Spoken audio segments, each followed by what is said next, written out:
नमस्कार, मैं आर्या चतुर्वेदी और आप देख रहे हैं आईपा यानी कि all India progressive politics association. एक ऐसा संगठन जिसका मकसद है प्रगतिशील राजनीति को बढ़ावा देना। एक ऐसा संगठन जिसका मकसद शिक्षा, स्वास्थ्य, रोजगार जैसे मुद्दों को लेकर हर स्तर के लोगों से बात करना। तो आज आईपा की टीम पहुंच चुकी है प्रयागराज के दक्षिण विधानसभा के असतुइया जगह पर। तो यहाँ पर हमारे साथ कुछ लोग मौजूद हैं, उनसे जानने की कोशिश करते हैं कि चुनावी रण जो है वो कैसा चल रहा है। उत्तर प्रदेश की सत्ता पर अब की बार कौन विराजमान होने वाला है? सर, नाम क्या है आपका? दिलीप कुमार का। क्या करते हैं अपना ढाबा चलाते हैं। अच्छा, बात की जाए अगर चुनावी माहौल की, तो क्या लगता है उत्तर प्रदेश की जनता क्या चाहती है?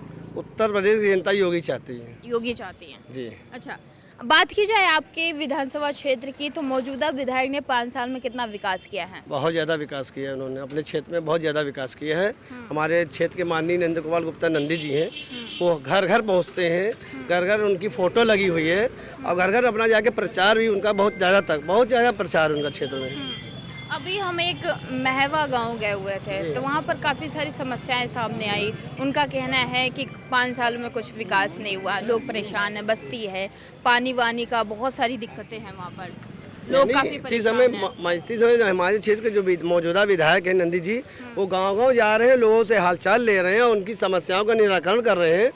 अभी व्यापारी के यहाँ भी पहुँचे थे, इनकी हत्या हुई थी, उनकी भी बड़ी मदद उन्होंने करी है और गरीबों की बड़ी हेल्प करते हैं वो। क्या लगता है अब की बार, इस बार फिर से विधायक कौन बनेगा? अब की बार तो हम लोग की शुभकामनाएं हैं, माननीय नंदी जी बनेंगे हमारे क्षेत्र के। चलिए, आप बताइए, नाम क्या है आपका? राजू पाल। क्या करते हैं राजू जी? स्थानीय निवासी, दूध का काम करते हैं। स्थानीय निवासी। ये बताइए कि क्या लगता है कि अब की बार उत्तर प्रदेश की जनता क्या चाहती है? योगी फिर से योगी चाहती है। फिर से योगी। युवा परेशान है, युवा नाराज है सरकार से, कहते हैं कि इस सरकार में उनको रोजगार नहीं मिला, उनके साथ अगर वो रोजगार मांगने जाते हैं तो उन्हें पीटा जाता है। नहीं, ऐसा नहीं है। विपक्षियों की चाल है, ये विपक्षी उनको बदनाम करना चाहते हैं योगी जी को। ऐसा कुछ नहीं है, ये भ्रम फैलाया जा रहा है कि युवा परेशान है। कोई युवा परेशान नहीं है, अपने बलबूते पे कमा रहा है, खा रहा है, मस्त। कोविड काल का भी तो देखिए, मुख्यमंत्री योगी आदित्यनाथ जी को कार्य करने का कितना समय मिला। अभी जो आपके प्रयागराज में हुआ, काफी चर्चा में रहा वो कांड, उसको लेकर क्या कहना चाहेंगे? ये संत जी वाला नहीं, जो युवाओं के साथ युवाओं को पीटा गया, तो उसको लेकर युवा काफी नाराज है, क्योंकि हम आपके प्रयागराज में कई जगह घूमे, तो जहाँ जहाँ हमने युवाओं से बात की तो उनकी नाराजगी सामने आई। चलिए, आप बताइए सर, नाम क्या है आपका? हमारा राकेश गुप्ता। क्या करते हैं तुझे? हलवाई काम करते हैं। हलवाई का काम करते हैं। आप मौजूदा विधायक और मौजूदा सरकार से कितना खुश हैं? नहीं, हमारी गवर्नमेंट तो बढ़िया काम कर रही है, योगी जी के। बढ़िया काम कर रही है। हाँ, हम लोग अच्छा, बात की जाए आपके विधानसभा क्षेत्र की, तो कितना विकास हुआ 5 सालों में? काफी काम भी है। काफी काम हुआ। अच्छा, लेकिन जो प्रयागराज में मामला हुआ था, उसको लेकर युवा नाराज हैं, क्या कहना चाहेंगे इस मामले पर? उसके लिए तो हम कुछ नहीं बोल सकते। कुछ नहीं बोल सकते। चलिए, कोई बात नहीं, हम आगे बढ़ते हैं। आप बताइए, नाम क्या है आपका? अनिशेक दुबे, गोल्डी दुबे के नाम से जाना जाता हूँ। मंडल उपाध्यक्ष हूँ यमुनापट्टी शहर पश्चिमी से, और व्यक्तिगत तौर पे मंत्री जी से, माननीय जी से और माननीय सिद्धार्थनाथ सिंह जी से व्यक्तिगत तौर पे भी जुड़ा हुआ हूँ।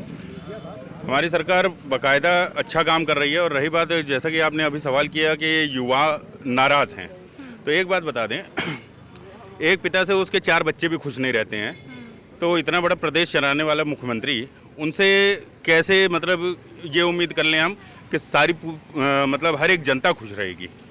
ठीक, हमारे योगी जी ने, माननीय जी मंत्रियों ने, सभी ने यह कार्य किया है कि सबको साथ में लेकर के चले हैं। ऐसी कोई बिरादरी नहीं है कि जिसको इन्होंने दुत्कारा हो, ऐसा कुछ नहीं है।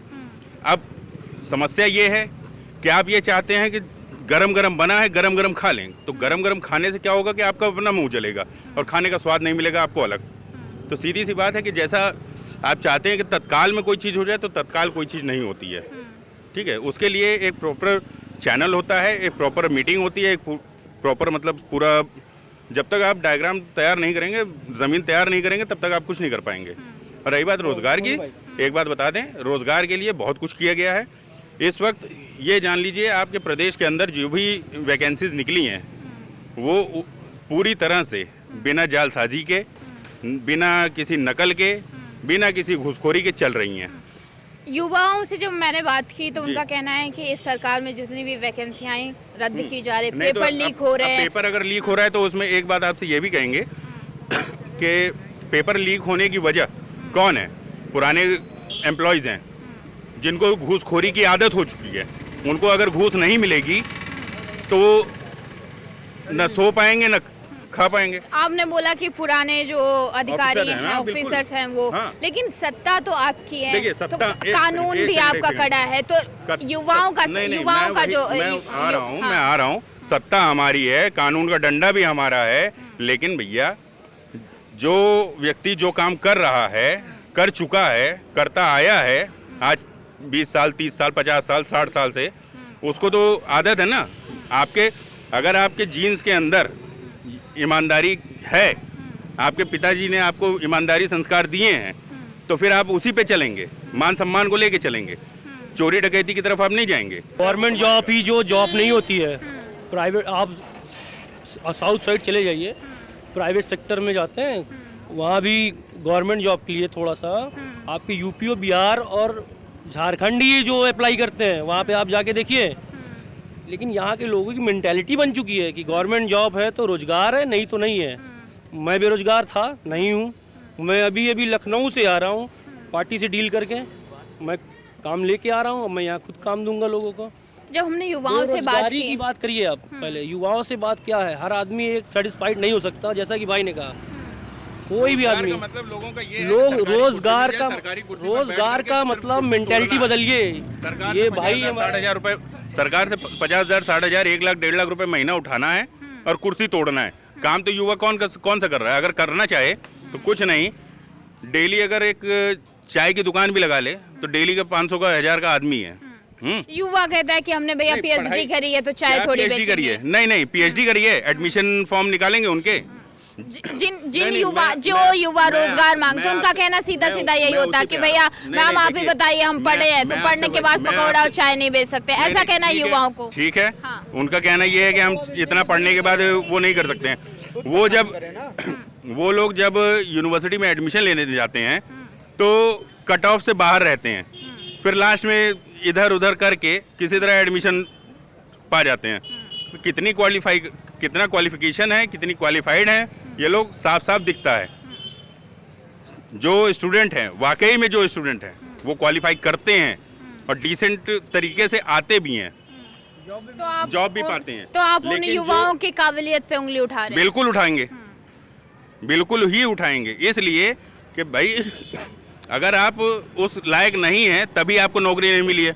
लेकिन जो बच्चा अच्छा, पास आउट है, जो क्वालिफाई है, तो कहीं ना कहीं या फिर ये करें कि फर्जी डिग्री दी जा रही है। अगर नहीं उस लायक है तभी तो वो क्वालिफाई कर पाया है। लायक है तो क्वालिफाई कर रहा है, उसको काम भी मिल रहा है, ठीक है। अब ज़रूरी नहीं है कि एक सरकारी नौकरी के लिए ही हम मरे जाएं, ठीक है। मेरे घर में भी 4 लोग सरकारी नौकरी पे हैं, लेकिन इसका मतलब ये नहीं है कि मैं भी सरकारी नौकरी के लिए दौड़ रहा हूँ। मैं खुद प्राइवेट काम करता हूँ। उन युवाओं के लिए क्या कहना चाहेंगे जो रोजगार चिल्ला रहे हैं, उनके लिए क्या कहना देखिए, चाहेंगे? किसी ने कह दिया मेरे पड़ोस में ना नाली खुदी हुई है, ठीक है। नाली देखने कोई नहीं आएगा, लेकिन 4 आदमी खड़े होकर के ये कहेंगे भैया नाली सही में खुदी हुई है, हैं? तो जब तक आदमी उसको ग्राउंड लेवल पे नहीं देखेगा, कोई चीज़ को ग्राउंड लेवल पे नहीं देखेगा, नहीं जानेगा, तब तक कुछ नहीं हो सकता। क्या वो रोजगार नहीं है? नहीं, गवर्नमेंट से ज़्यादा फैसिलिटी प्राइवेट सेक्टर में है। जब हमारी सोच ही है कि हमको खाली गवर्नमेंट जॉब चाहिए। गवर्नमेंट का मतलब क्या, 2004 से गवर्नमेंट ने सारी पेंशन बंद कर दी है, तब क्यों जा रहे हैं आप उस लाइन पे?